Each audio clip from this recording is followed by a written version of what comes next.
بسم الله الرحمن الرحيم. الحمد لله رب العالمين. من أكو صابر تمنم 38 ساڵی شكم لبجدار بواني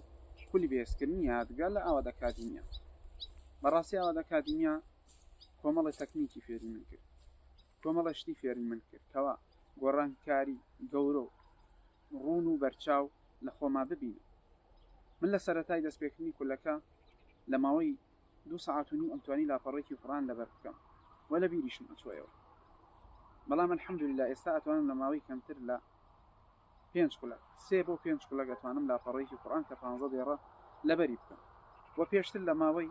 2 تا 3 قولەکەم توانی 5 بۆ 6 ژمارە لەبەر بکەم بەڵام ئێستا لە 1 قولەکە ئەتوانم 30 تا 35 ژمارە لەبەر بکەم الحمد لله و لە ڕووی تەندروستیشەوە توانیمە ئەوە بەدەست بهێنم لە ئاواد ئەکادیمیا کەوا ببمە ئەوەی کەسێکی دەروون ئارام بم کەسێک بم کەوا خەو خۆراکم زۆر ڕێک بێت توانیمە لە ڕووی جەستەییەوە سوودێکی زۆر باش ببینم لە ڕووی تەندروستیەوە بۆیە ئاواد ئەکادیمیا ئەو شوێنەیە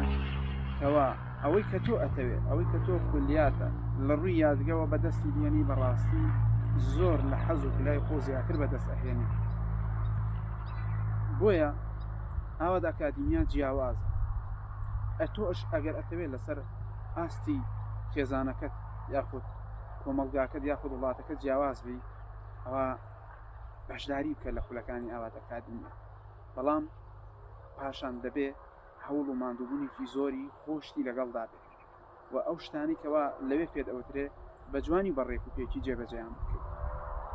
مامۆستاکان لە ئاواد ئەکادیمیا وانێکی زۆر باش پێشکەشی فێرخوازەکان ئەکەن زۆر ماندوو ئەبن زۆر کاتی خۆیان تەرخان ئەکەن زۆر هادی لەگەڵ داواکاری فێرخوازەکانە بەڕاستی جیاوازی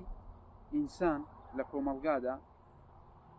زۆر گرنگە ئینسانە بێ هەمیشە ئەو حەزەی هەبێت کە کەسێکی جیاواز بێ وەکو چۆن شاخێک ئەگەر بەفێکی زۆر زۆریشی لێ ببارێ هەر دیارە و ڕوونەکە وە شاخ ئەبێ ئینسان بەو شێوەیە بێت بۆیە من لێرەوە بە هاونیشتیمانیان و هاوزمانانی خۆم ئەڵێم لە هەر شوێنێکی ئەم جیهانەدا پەیوەندی بکەن بە ئاواد ئەکادیمیا بە تایبەت لە خولی بەهێزکردنی یادگەیە بەشداری بکەن بۆی ژیانتان بگۆڕێ ئەو فێرخوازانی کە لە خوێندنگا ئەخوێنن بە تایبەت ئەوانەی کە لە پۆلی 12 ئەخوێنن ئەزانن ئاسیان باش نیە و نمرەیەکی باش بەدەست ناهێن ئەوە بێن بەشداری بکەن دەبێت دوو دڵی پێویست ناکات پرسیاری بۆ بکەن هەرچەند من لە سەرەتادا پرسیارم بۆ ئەم خولە و بۆ ئەکادیمیاکە کرد بەڵام بەڕاستی ئەوەی کە پێیانوتم زۆر زیاتر لەوم بەدەستێنا کە باسییان کرد بۆیە هەتا وەسفی ئاواد ئەکادیمیا بکرێ زیاتر هەڵئەگرێ هەر خولە و بەرەو پێشچوونێکی بەرچاو بەرەو پێشچوونێکی زیاتری ئەبینی لێ من سوپاسیانەکەم لێرەوە بەڕاستی توانیان